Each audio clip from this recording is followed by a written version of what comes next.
crisis and collapse. The USA is currently in pursuit of territorial divisions of the world in order to control global markets and provide greater influence of global corporations over the natural resources of society. It is a nation led by paranoid and possibly mentally ill individual who has no regard for international law, for the logic of economy, and for the science of politics. As a result, we are all faced with a crisis because for too long, capitalism has been dominating economic order of the world.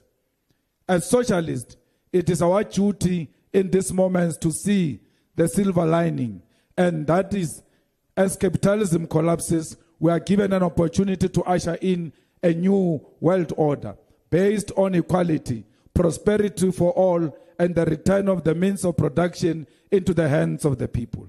We must not view the current international moment as one of despair, but within it, we must mobilize resistance, solidarity, and a new era of humanity. This new era is one where the USA no longer exists as the so-called leader of the free world.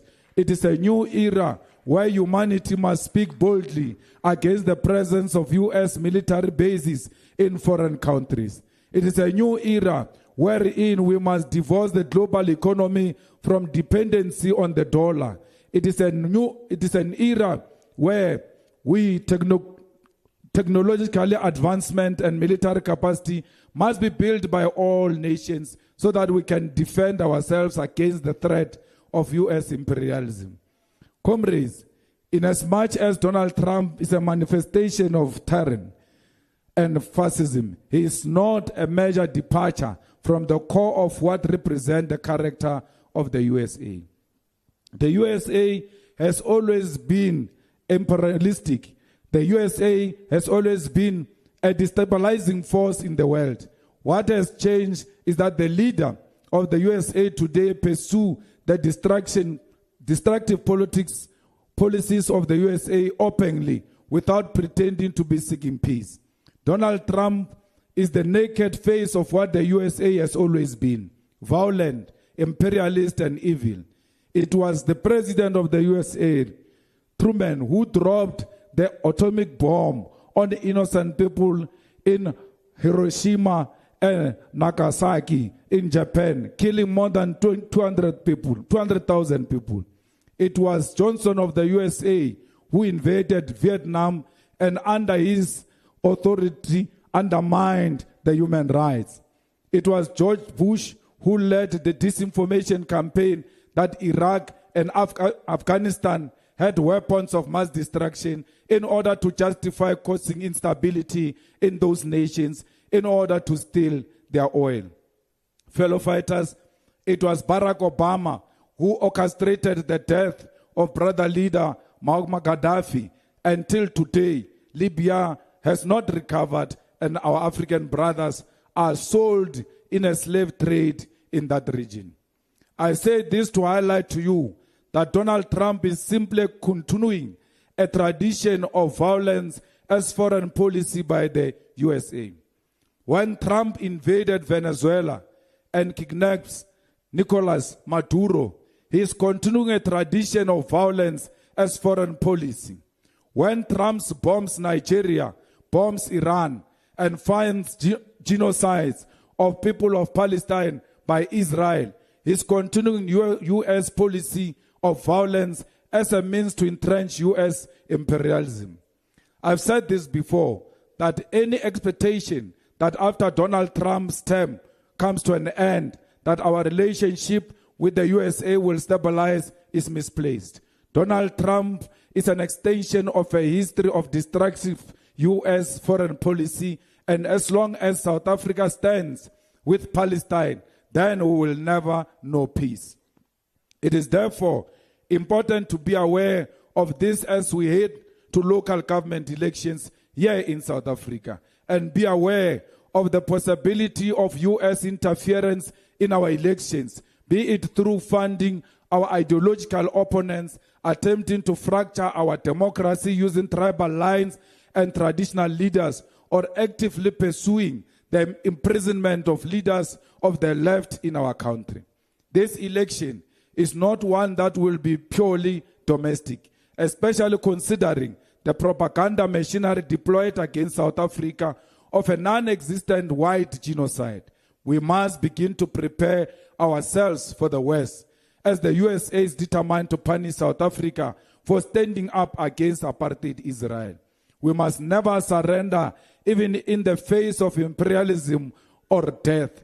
We must never be shaken, and we must never compromise our sovereignty to please the United States of America. Commissars and fighters, the conditions facing our people in South Africa have become more dire. That starvation has become a prominent cause for death. Central to the crisis confronting our nation is collapsing municipalities which are unable to conduct basic service delivery and have become increasingly dependent on tendering and consultancy firms. Municipalities in South Africa are run by officials, and elected public representatives account to these officials more than they do to the people who elected them. City managers, CFOs, and COOs are the government of the day, and these individuals control politicians by colluding with them in crippling our municipalities. And these public representatives agree to be used by the city managers, CFOs, and CEOs to collapse and steal from the poor of the poorest. Our communities are suffering rolling electricity and water outages, while large companies bribe their way out of paying for the use of these resources. The largest consumer of water and electricity are not the people in the suburbs or the township, but the companies. Yet it is our people who bear the brunt of rising prices of their household. We need to, in this plenum, develop a strategy of taking back our municipalities from the hands of officials and placing them back under the control of the people through councillors who are not corrupt. This plenum must come out with an idea of what is an ideal municipality and how can it sustain itself and our communities. If we do not do this analysis, then we will win broken municipalities without any ideas how to revive them. And we will lose elections because our people will blame us for a broken system. Comrades, over and above that, the budget, after budget, it is the EFF which stands alone to call out how equitable share model of national treasury works, which allocates least amounts of money to municipalities, which is illogical and outdated. The logic of national treasury, which presumes that municipalities can sustain themselves through revenue collection and presumes that municipalities are resilient across the board, is a recipe for failure. We need to review the equitable share model, which subject the cold face of service delivery, which is municipalities, to smaller allocation than provincial and national government. The presumption that rural and township municipalities ought to sustain themselves through revenue collection alone in the same way metropolitan areas do is tragic, especially considering that the residents in rural and township municipalities are largely unemployed. We must never get tired of making this point, because at the center of the collapse of our municipality is national treasury, is illogical fiscal planning around our state infrastructure. Comrades, as much as we may be pleased with the victories of eliminating the expiry of data, there is a bigger war we need to wage against the price for electricity. It has become a norm that every quarter NERSA announces a hike in electricity prices, condemning our people to a life of misery and hardship. We must, at the center of our elections campaign, put the crisis of the cost of electricity. Enough is enough. Our people cannot go on like this without any form of action. Comrades, it is a lie that we must dispel now that load shedding has ended in South Africa. It has simply been given another name called load reduction. It is as bad as load shedding. We cannot, as leaders of society and as the media, participate in a state-sponsored lie that South Africa has recovered from electricity crisis. To do so will be to form part of misinformation and the election strategy of the former liberation movement, which will be based on the lie that they fixed a problem which they created in the first place. A week does not pass without a blackout of electricity in one community or another in South Africa. The people of Soweto live a life of darkness while we accept a lie that things have been turned around. We must champion these struggles, and this plenum must emerge with a concrete strategies on how we will rescue communities from darkness. Comrades, the challenges of hunger are destroying our communities. It pains my heart when I hear that children in the Eastern Cape have died of hunger.